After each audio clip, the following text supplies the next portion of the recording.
Assalamualaikum warahmatullahi wabarakatuh. Bismillah walhamdulillah wa la hawla wa la quwwata illa billah. Salatan wa salaman ala rasulillah Sayyidina Muhammadin ibn Abdillah wa ala alihi wa ashabihi wa mawala. Amma ba'du. Faya ayuhal muslimun, usi nafsi wa iyyakum bitaqwallah faqad faza man ittaqa. Allahumma ya Rabbana zidna ilman nafi'a warzuqna fahman wasi'a wa alhiqna bis salihin. Alhamdulillah pada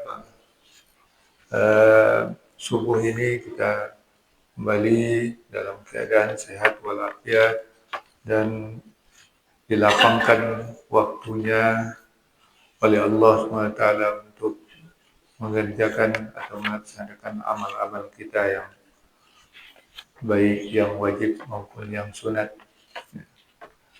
Tidak semua orang yang diberi kelapangan oleh Allah SWT. Mudah-mudahan kita termasuk daftar ahli surga. Amin ya rabbal alamin. Salawat dan salam untuk junjungan kita Nabi kita Muhammad. Allahumma salli ala sayyidina Muhammad wa ala ali sayyidina Muhammad. Dan melanjutkan di halaman 210, yaitu paragraf yang ketiga, wa ammal hadis. Bismillahirrahmanirrahim. Qala al-imam Abu Hamid al-Ghazali rahimahullah nafa'ana bi'ulumihi. Wa ammal hadisu fal ikhtisaru fihi tahsilu ma fi sahihain bitashihi nuskhatin ala rajulin khabirin bi ilmi mutunil hadis. Adapun hadis, belajar hadis, fal ikhtisar, maka yang pendek atau yang ringkas atau yang tingkat dasar, fihi padanya, tahsil menghasilkan, memperoleh apa yang ada dalam kitab sahih, yaitu yang dua kitab sahih, yaitu Sahih Imam Bukhari dan Sahih Muslim. Bitashih, dengan mentashih naskah atas seorang yang mahir dengan ilmu matan hadis.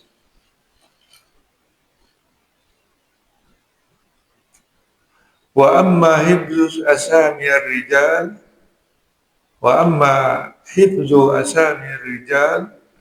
faqad kafaita fihi bima tahmiluhu anka min qabli wa laka an ta'ulu ala kutubihi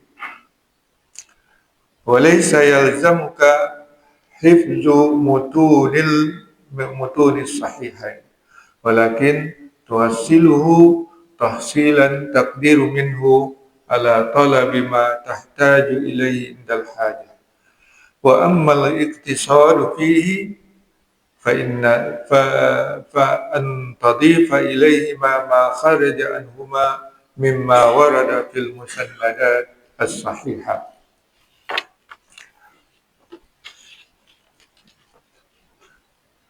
Adapun menghafal nama-nama rijalul hadis yang meriwayatkan hadis itu, maka sungguh cukuplah engkau padanya apa yang telah disampaikan dari engkau dari sebelum engkau. Ya. Walaka an ta'ulu ala kutubi, dan bagi engkau cukup merujuk kepada kitab-kitab mereka atau berpegang kepada kitab-kitab mereka. Dan tidaklah mesti engkau menghafal matan-matan hadis, tetapi bisa mendapatkannya dengan sekadar yang dicari atau yang dituntut sekadar untuk keperluan padanya ketika diperlukan.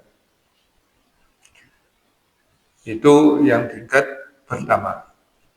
Wa ammal iktitabi, dan yang tingkat menengah, maka engkau menambahkan kepada keduanya, yaitu dari kitab Sahih Bukhari dan Muslim itu, tambah lagi ma kharaja anhuma, yang diriwayatkan dari yang di luar dari keduanya itu, daripada yang ada dalam kitab-kitab musnad yang sahih. Ya. Itu tingkat menengah.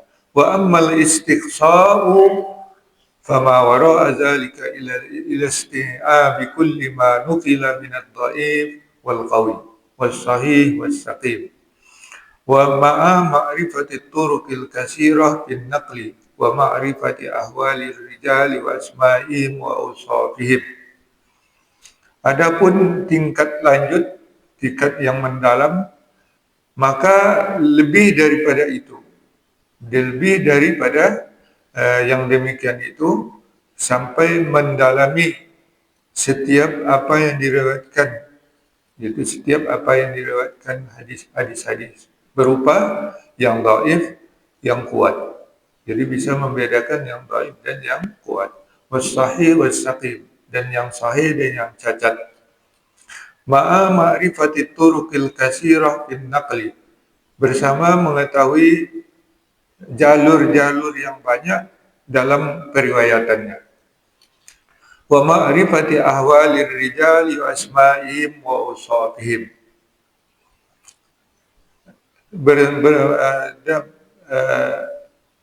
bersamaan dengan mengetahui ihwal atau hal ihwal para perawinya, rijalnya, nama-nama mereka dan sifat-sifat mereka. Wa ammal fiqhu fal ikhtisar fihi ala ma yahwi mukhtasar al-Muzani rahimahullah, wa huwa alladhi rattabnahu fil khulasatil mukhtasar wal ikhtisar. Dan adapun fikih, maka yang tingkat pemula atau yang tingkat ringkas padanya apa yang mencakup Mukhtasar Al-Muzani rahimahullah, wa huwa alladhi, itu yang kami peringkatkan dia dalam kami susun dia dalam Khulasah Al-Mukhtasar, ya.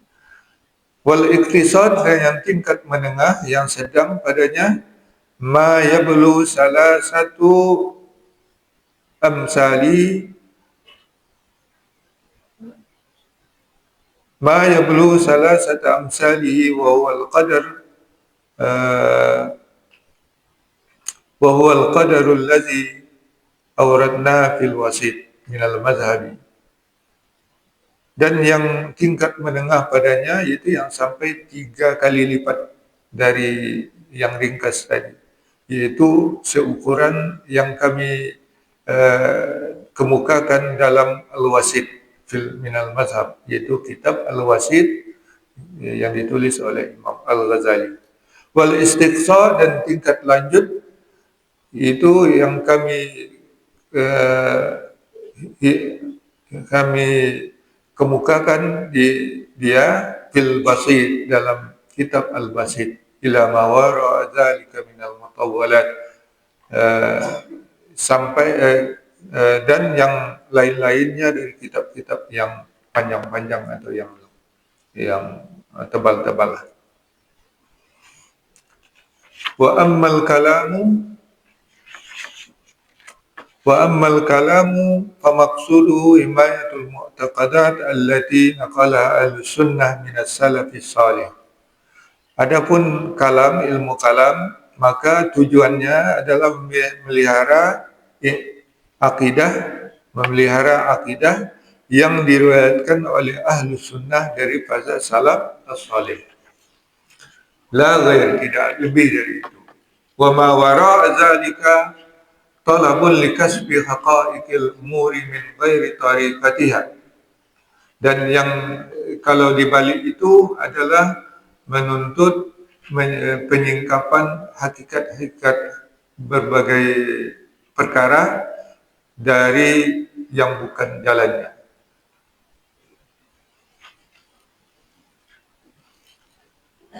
Dan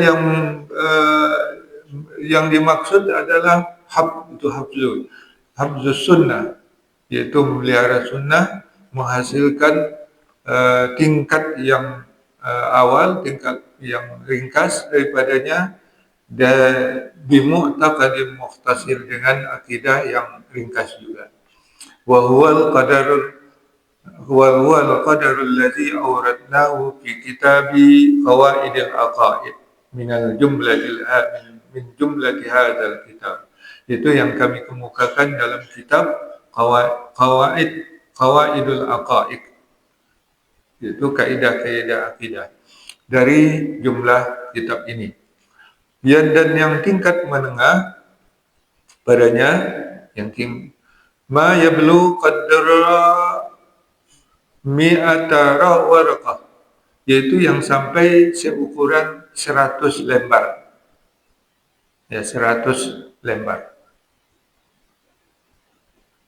Jadi bukan halaman, 100 lembar. Wa huwa alladhi awradna fi kitab al-iqtisad fil intiqad, yaitu yang kami kemukakan dalam kitab al-iqtisad fil intiqad, itu karya Imam Ghazali juga. Wa yahtaju ilaihi li munazarati mubtadi', dan itu diperlukan padanya untuk berdiskusi dengan para ahli bid'ah dan menentang bid'ahnya yang merusak akidah. Wa yanzi'uha an qalbil 'ami, dan menghilangkannya atau mencabutnya dari kalbu orang awam. Wa zalika la yanfa'u illa ma'al 'awam qabla ishtidadi ta'assubihim, dan demikian itu tidak akan bermanfaat kecuali bersama terhadap orang-orang awam sebelum mereka sangat fanatik, ya. Sebelum mereka terjangkit penyakit ta'assub yang berkuat, maka itu bisa manfaat. Jadi ini penjelasan dari Imam Al-Ghazali rahimahullah tentang tingkat-tingkat belajar gitu. Ada yang tingkat ikhtisar, yaitu tingkat yang dasar, tingkat yang ringkas. Kemudian tingkat al-ikhtisar, tingkat yang menengah atau intermediate, dan tingkat yang istiqsa, yaitu tingkat lanjut atau tingkat advance. Maka dicontohkan di sini hadis yang disebut tingkat pemula atau tingkat dasar itu, kalau orang belajar mau menjadi ustaz, ya, setelah dia tadi disebutkan sudah selesai dia mengurus dirinya sendiri, dia mesti membekali dirinya dengan ilmu-ilmu. Contohnya ilmu hadis ini. Apa yang harus dihasilkannya, yaitu mempelajari kitab hadis, 2 kitab hadis sahih, yaitu kitab hadis Imam Sahih Imam Bukhari dan Sahih Imam Muslim, ya.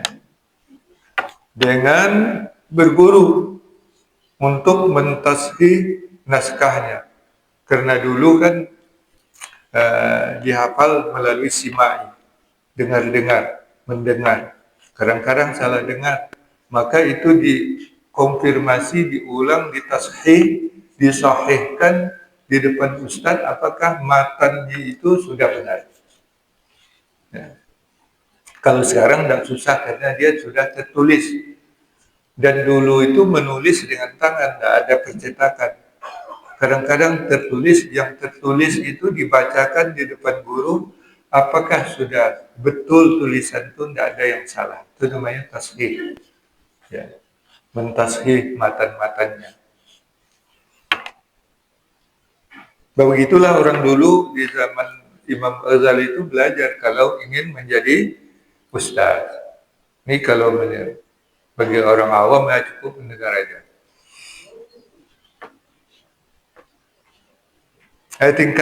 Tingkat dasarnya itu minimal belajar 2 kitab sahih Imam Bukhari dan Muslim. Adapun tentang periwayatnya, nama-nama rijal itu adalah rangkaian sanad atau sanad ya, yang menyambungkan riwayat itu sampai kepada Rasulullah SAW. Dari si Anu, dari Rasulullah SAW. Si Anu itu namanya rijal, rojul, rijal. Maka kalau tentang nama-nama rijalnya, faqad kafaita fi ma tahmilu anka min qablik. Maka cukuplah engkau itu dengan nama-nama rijal yang didapat atau yang disampaikan dari engkau dari generasi sebelumnya atau yang sebelum engkau, yaitu guru yang mengajarkannya. Jadi tidak perlu menghafal satu persatu, cukuplah untuk merujuk kepada kitab-kitab mereka. Jadi di kitab-kitab itu sudah ada nama-nama riwayatnya. Dan tidak mesti menghafal matan sahihnya. Matan ya, kalau Sahih Bukhari itu lebih kurang 7.000 hadis. Ya. Imam Muslim ya sekitar itu pula. Ya, lebih dari sekitar kurang sedikit. Ya. Jadi ya, tidak perlu menghafal matannya. Ya, tapi perlu miliki tulisannya, kitabnya. Jadi ketika perlu dapat dirujuk, dilihat. Jadi ustaz-ustaz ini mesti memiliki minimal kitab 2 kitab hadis. Ya.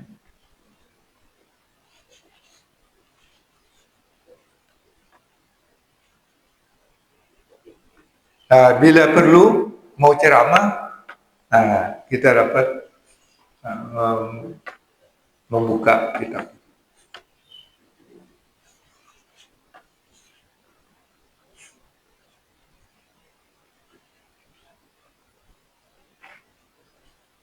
Itu yang tingkat dasar, yang tingkat pemula. Kalau yang tingkat menengah, tambah lagi dari yang di luar, yang 2 sahih itu dengan kitab-kitab musnad.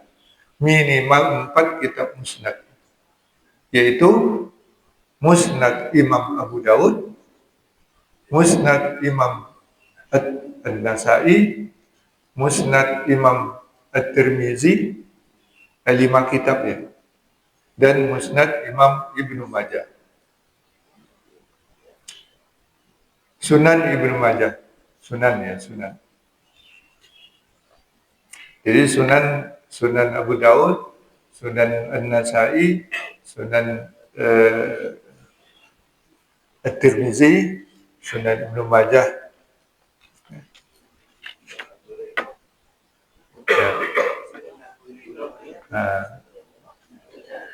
Tingkat menengahnya.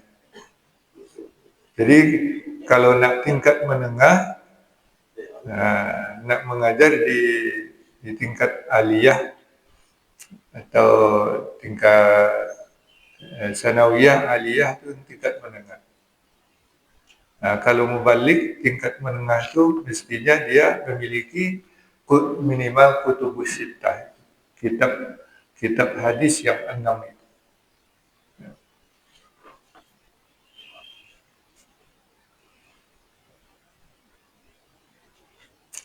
Kemudian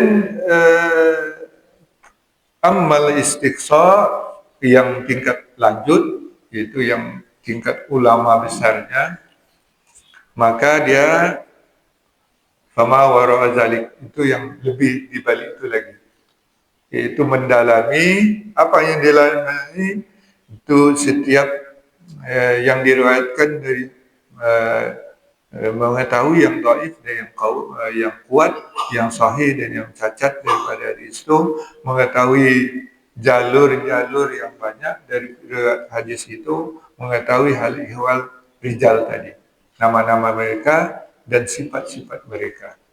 Jadi itu menentukan hadis sahih, dhaif, hadis hasan, hadis sahih, hasan dan dhaif dan seterusnya. Itu di tingkat ini bisa itu disebut ahlul hadis, yaitu yang ahli dari hadis. Ya. Sekarang ini kalau dia memang ada guru yang bersanad yang tahu dia hal ihwal rawi itu sifat-sifatnya, dan itu sudah ada kitabnya, ada dalam kitab Tahzib, kitab At-Tahzib Imam Ibnu Hajar Al-Asqalani, dalam kalau tentang sahabat Al-Isabah fi Ta'rif Sahabat dan sebagainya. Banyak kitab-kitab rijal. Ya, Tahzibul Tahzib, Tahzibul Kamal, Tahzibul Kamil, Tahzibul Kamal ya.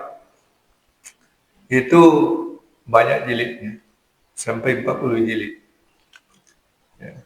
Tapi orang-orang dulu dipelajari itu sampai dia yang ahli hadis itu dipelajari itu satu persatu sifat-sifat mereka, barulah bisa ditentukan hadis ini sahih, hadis ini hasan, kurang dari sahih sedikit, hadis ini dhaif, ini lemah. Karena lemahnya hadis itu diketahui dengan sifat-sifat perawinya ini. Ya. Kalau dulu saja cacat sedikit aja, akhlak daripada perawi itu sudah diragukan. Misalnya muka tidak menutup kepala kalau keluar, tidak berkopiah atau tidak pakai sorban, itu sudah cacat.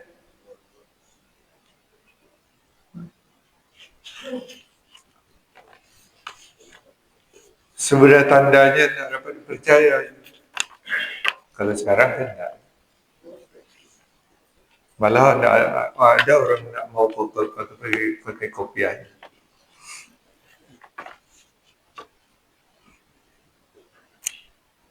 Nah itu tentang hadis. Kalau tingkat banyak, tingkat yang ringkas, tingkat menengah, dan tingkat lanjut. Kemudian tentang fikih seperti itu juga. Ada matan. Ya. Jadi dimulai dengan matan. Di sini yang disebut contohnya matan Mukhtasar Al-Muzani. Jadi Imam Ghazali itu meringkas lagi matan fikih Al-Muzani itu menjadi ya ringkas. Kalau di pondok-pondok di Indonesia itu mulai dari matan Abu Syuja, matan Takrib. Ya. Kemudian baru syarahnya. Di syarah lagi yang tingkat menengah seperti Minhajut Talibin. Ya. Kalau tingkat lanjut itu sudah fikih yang besar-besar itu. Kalau dalam mazhab Imam Syafi'i sama seperti Al-Majmu' Syarhul Muhadzab, itu Imam An-Nawawi itu berapa 20 jilid. Yaitu untuk tingkat lanjutnya. Itu di sini dicontohkan Mukhtasar Imam Muzani itu yang diringkas lagi oleh Imam Al-Ghazali yang disebut dengan kitab Khulasah Al-Mukhtasar. Dan yang tingkat menengah itu yang katanya yang 3 kali lipat syarahnya dari yang ada syarahnya. Itu contohnya kitab Al-Wasit fil Madhab, itu karya Imam Al-Ghazali juga. Kemudian yang tingkat lanjut dan tingkat pendalaman yaitu dalam kitab Al-Basit. Itu semua itu karya Imam Al-Ghazali. Kalau yang di Indonesia itu itu yang dibaca. Jadi pondok-pondok pesantren itu dibaca itu Fathul Muin. Kemudian dari Abu Syuja Fathul Muin. Kemudian apa namanya itu Al-Mahalli. Al-Mahalli. Ini yang tingkat lanjut.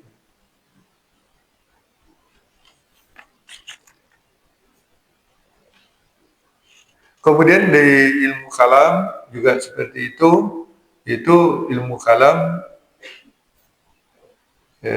untuk menjaga akidah,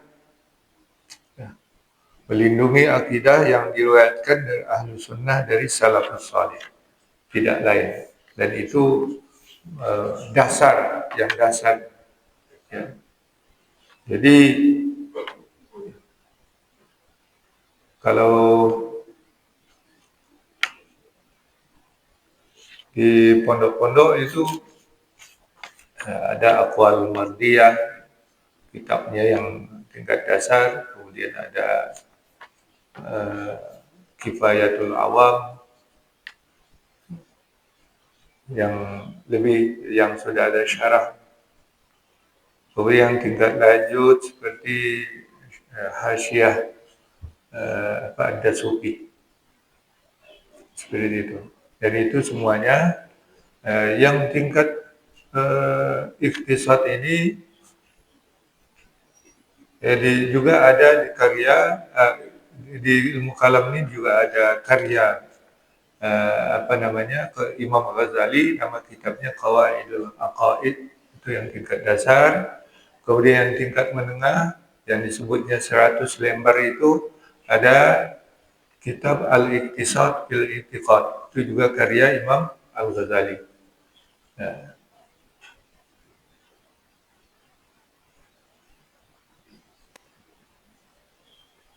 Nah ini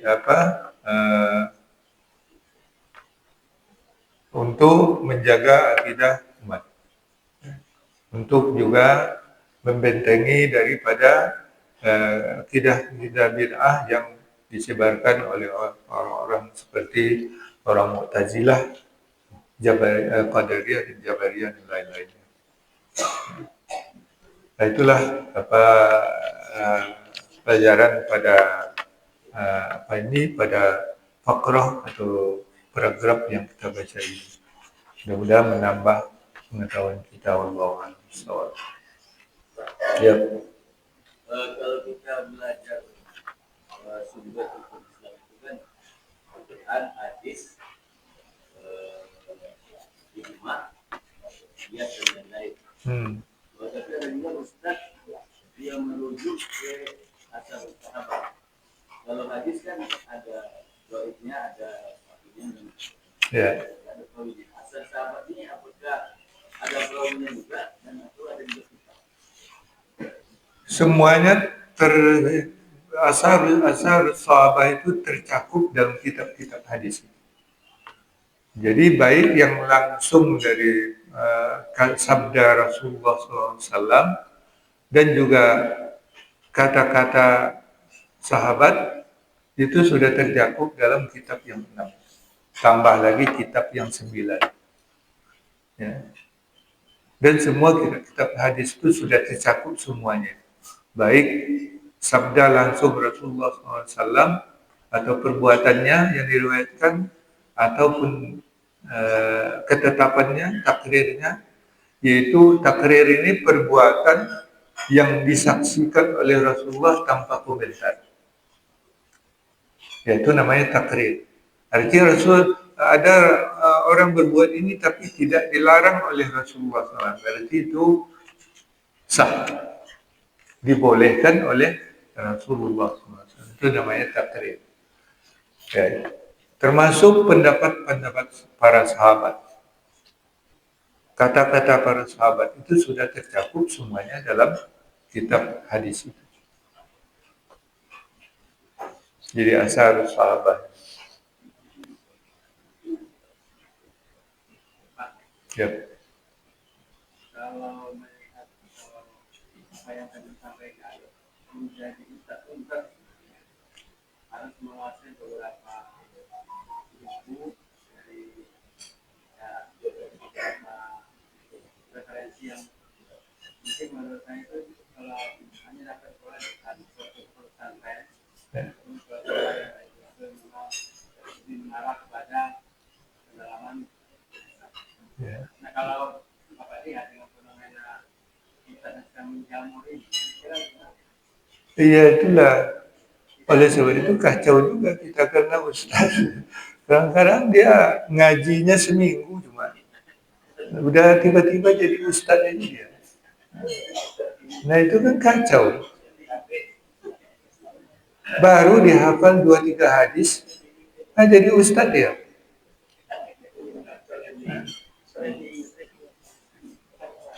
Dapat dia hadisnya, pegangnya hadis itu. Nggak tahu dia ada hadis yang lain. kira-kira saya dari sisi antara kita ada ini kemarin ada ini atau ada ini. Ya. Mencari itu apakah seperti mencari imam? Imam itu kan kalau seleksi sama ada tim seleksi kan menjadi imam nama dia paripurna. Nah, jadi saya berat. Apa nggak seperti itu? Setahu saya nggak ada seleksi di baik MDI maupun IKMI. Nah, pokoknya siapa mau masuk ya. Makanya ada khatib tuh yang rukun khutbah nggak tahu dia. Nah, nah.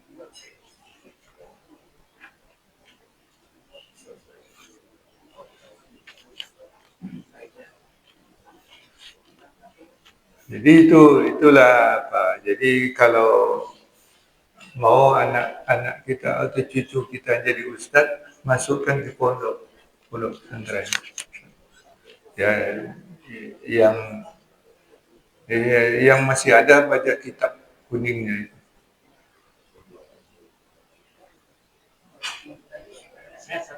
Ah,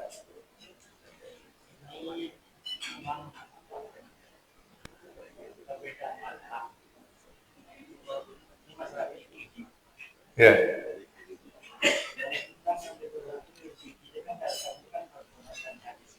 ya,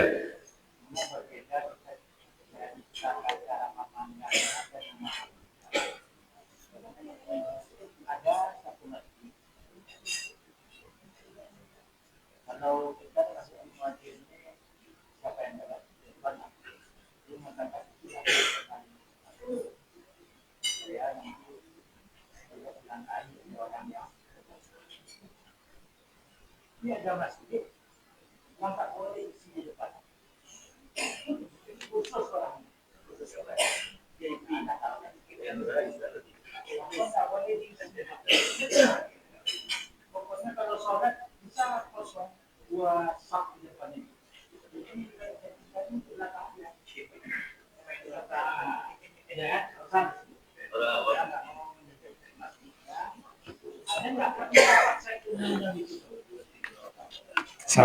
sama berarti saya juga nggak dapat ilmunya. Yang tahu saya Rasulullah mendorong kita supaya mencari saf pertama. Saf pertama itu sama pahalanya sedekah dengan unta. Kemudian lebih kecil belakang gitu.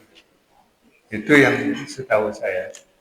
Yang ada harus dikosongkan tuh harus orang yang berjanggut atau yang apa itu nggak tahu saya itu apanya di mana dasarnya. dan itu memang ada kan ya kan nggak usah kita saya nggak menyebutnya nanti jadi fitnah.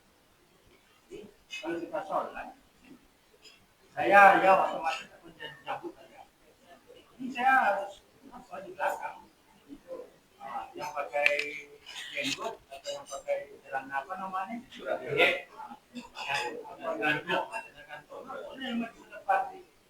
awak pun ragu juga jadi kamu ke depan kan tidak boleh kan apa kamu depan dengan berdua malu juga ini fondasi itu pendapat itu tidak dapat saya ini mana dapat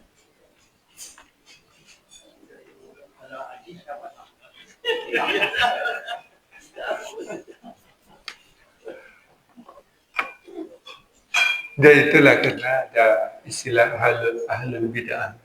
Ahlul bid'ah itu nggak boleh ke depan.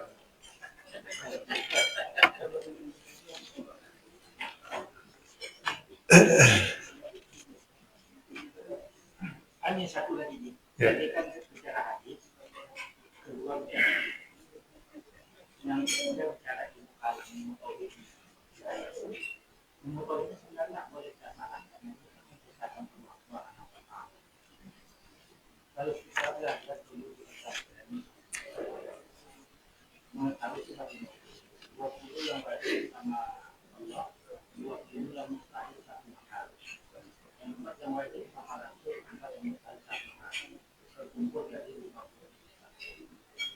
Sekarang produk yang baru itu yang baru itu banyak sifat apa namanya ada lohit yang tiga itu. Nah, masalah apa nama uluhiyah, kemudian dan asma ini yang bikin apa pengaruh di masyarakat. Kadang-kadang orang bertanya juga sama saya kan, sangka aja ini betul, benar juga. Bagaimana dengan uluhiyah, bagaimana dengan yang tadi itu gimana dekat sesat ini? Dekat sesatnya dari kita belajar dulu, belajar dari dulu. Nah, di waktu sifat itu kan berhubung dengan sekarang ini yang jadi persoalan nanti misalnya pun satu nggak ada penyebab. Bagaimana? Yang pertama tauhid uluhiyah. Rububiyah itu kepercayaan bahwa Allah yang menciptakan kita. Ya.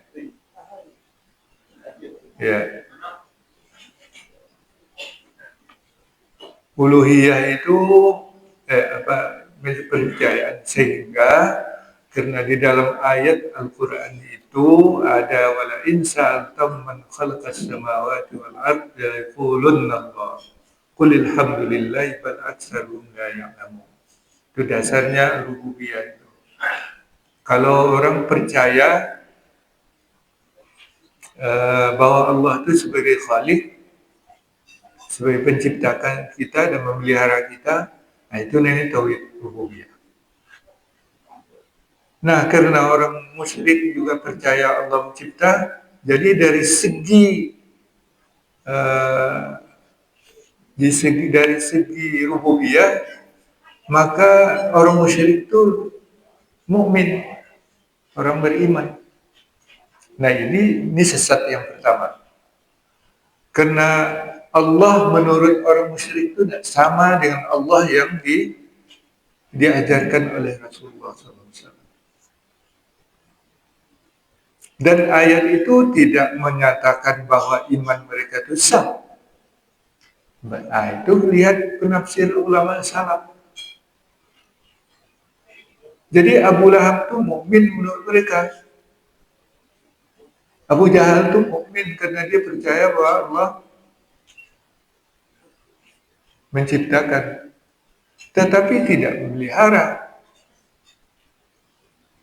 Cuma menciptakan saja. Belum sah imannya menurut ulama salaf. Itu baru kan diciptakan di abad ke-7. Jadi di zaman Ibnu Tabi yang penggagas tauhid 3 itu adalah Syekh Ibnu Taimiyah. Ya.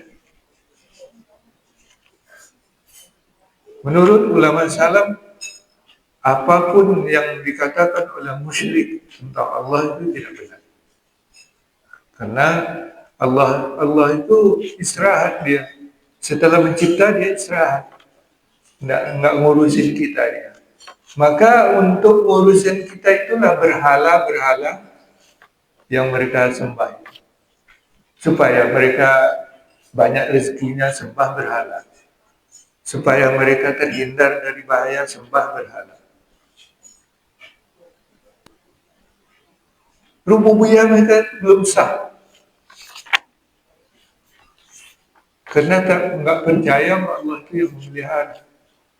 Makanya Allah disebut di dalam Al-Quran itu semuanya adalah Allah yang menghendakkan memberi rezeki, yang menentukan umur, ya. Semuanya ditentukan oleh Allah SWT. Itu tidak ada kepercayaan orang musyrik itu sebagai rububiyahnya Allah SWT. Dan imannya belum sah. Itu jelas itu dari ulama salaf kita.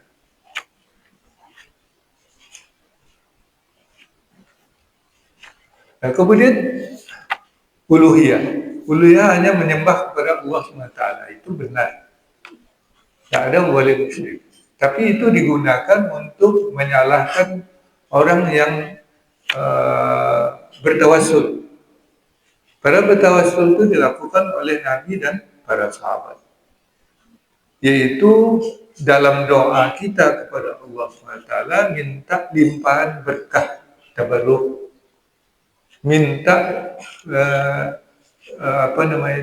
kedekatan Allah, orang-orang soleh, para nabi, orang-orang soleh itu kedekatan kepada Allah SWT supaya doa-doa kita dimakbulkan dengan menyebut nama-nama mereka. Itu namanya oleh dengan tauhid uluhiyah ini disyirikkan, itu syirik. Berarti syirik juga Rasulullah karena melakukan. Para sahabat juga melakukan. Banyak riwayatnya yang melakukan. Umar bin Khattab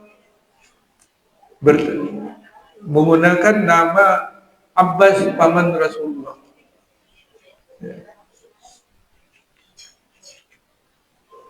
Hadisnya hadis sahih. Jadi tawassul itu bukan menyembah orang saleh, bukan menyembah para nabi, tapi meminta limpahan berkah mereka, kedekatan mereka itu untuk supaya doa kita dikabulkan kepada Allah SWT, bukan meminta kepada orang itu. Yaitu maknanya tawassul dan tabarruk. Dilakukan juga oleh ulama salaf. Hal-hal seperti itu. Hanya dengan tauhid uluhiyah ini memusyrikkannya. Dan karena dia musyrik, halal darahnya. Wajib dibunuh. Jadi kita ini halal darahnya. Ya. Karena kita minta syafaat dari orang-orang, dari Nabi dan Rasul, Nabi dan orang-orang saleh. Syafaat itu diberikan oleh Allah pada yang dia kehendaki. Kalau Allah menghendaki, syafaat itu dapat diberikan dan juga dapat menolong. Wasilah itu pada ikatnya adalah minta tolong sesama kita. Sama kita minta tolong kepada dokter untuk mengobati penyakit. Kalau kita sakit, tentu berobat. Kita tidak menyembah obat, tidak menyembah dokter, tapi hanya minta tolong kepada dokter dengan perendaan itu, dengan wasilah itu penyakit kita disembuhkan oleh Allah SWT. Tidak lebih dari itu. Kalau tidak sakit, kalau kita tidak boleh berwasilah dengan obat, doa aja lah, ya Allah sembuhkanlah sakit saya. Nah itu sudah. Ya.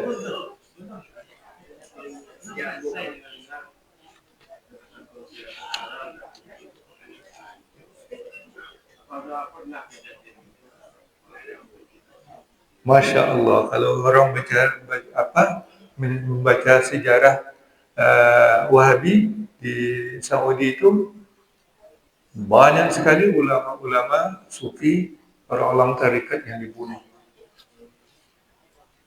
Ya, itu tercatat di sejarah. Tidak bisa dibohongin kan? Ya itu bohong. Nah, itu nggak baca sejarah. Di sini itu Amrozi itu terapan daripada tauhid uluhiyah itu.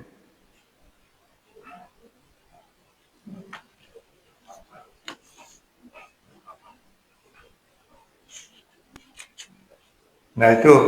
Lalu apa itu namanya tauhid asma wa sifat di dalam Al-Quran itu disebutkan bahwa Allah itu bertangan, berkaki, berwajah.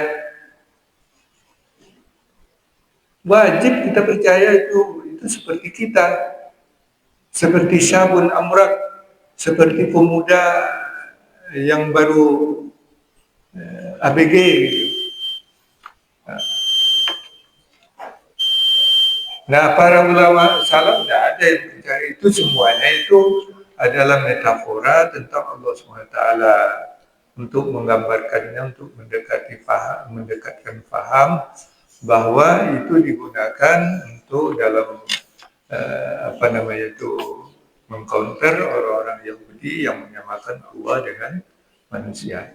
Allah sendiri menyatakan laisa kamitslihi syai'un. Allah itu tidak sama dengan makhluk. Kalau dia bertangan berwajah sama kita itu bertentangan dengan ayat itu. Nah karena ada ayat itulah maka dipahami kalau ada ayat ada dua cara memahami. Pertama kita serahkan makna kepada Allah. Tidak usah kita terjemahkan. Biar Allah saja apa. Itu namanya tafwid. Yang kedua takwil. Kita maknai dia dengan sifat yang cocok dan sesuai dengan Allah SWT. Kalau kata yadun biasanya itu simbol dari kekuasaan atau kekuatan. Wajah itu simbol daripada zat. Ya. Atau Imam Bukhari mengatakan wajah itu kerajaannya atau ridhonya. Ibtigha wajhi rabb, mencari wajah Tuhan. Wajah Tuhan itu simbol dari kerelaan, keridhaan. Dan seterusnya seperti itu pahaman ulama salaf tentang ayat-ayat asma wa sifat itu. Tidak dimaknai dengan letterlek seperti ayat itu. Percaya, tapi yang diperdebatkan itu maknanya. Ya seperti itulah. Disitulah yang perbedaannya, sehingga orang yang tidak percaya Allah itu berwajah seperti wajah kita, atau seperti wajah, ya wajah yang seperti ketatanan, walaupun berbeda, kata Ustadz Zamzami, ya tempat burung ungge katanya lain sarangnya dengan sarang kondiaknya. Yang penting Allah itu bersarang di aras.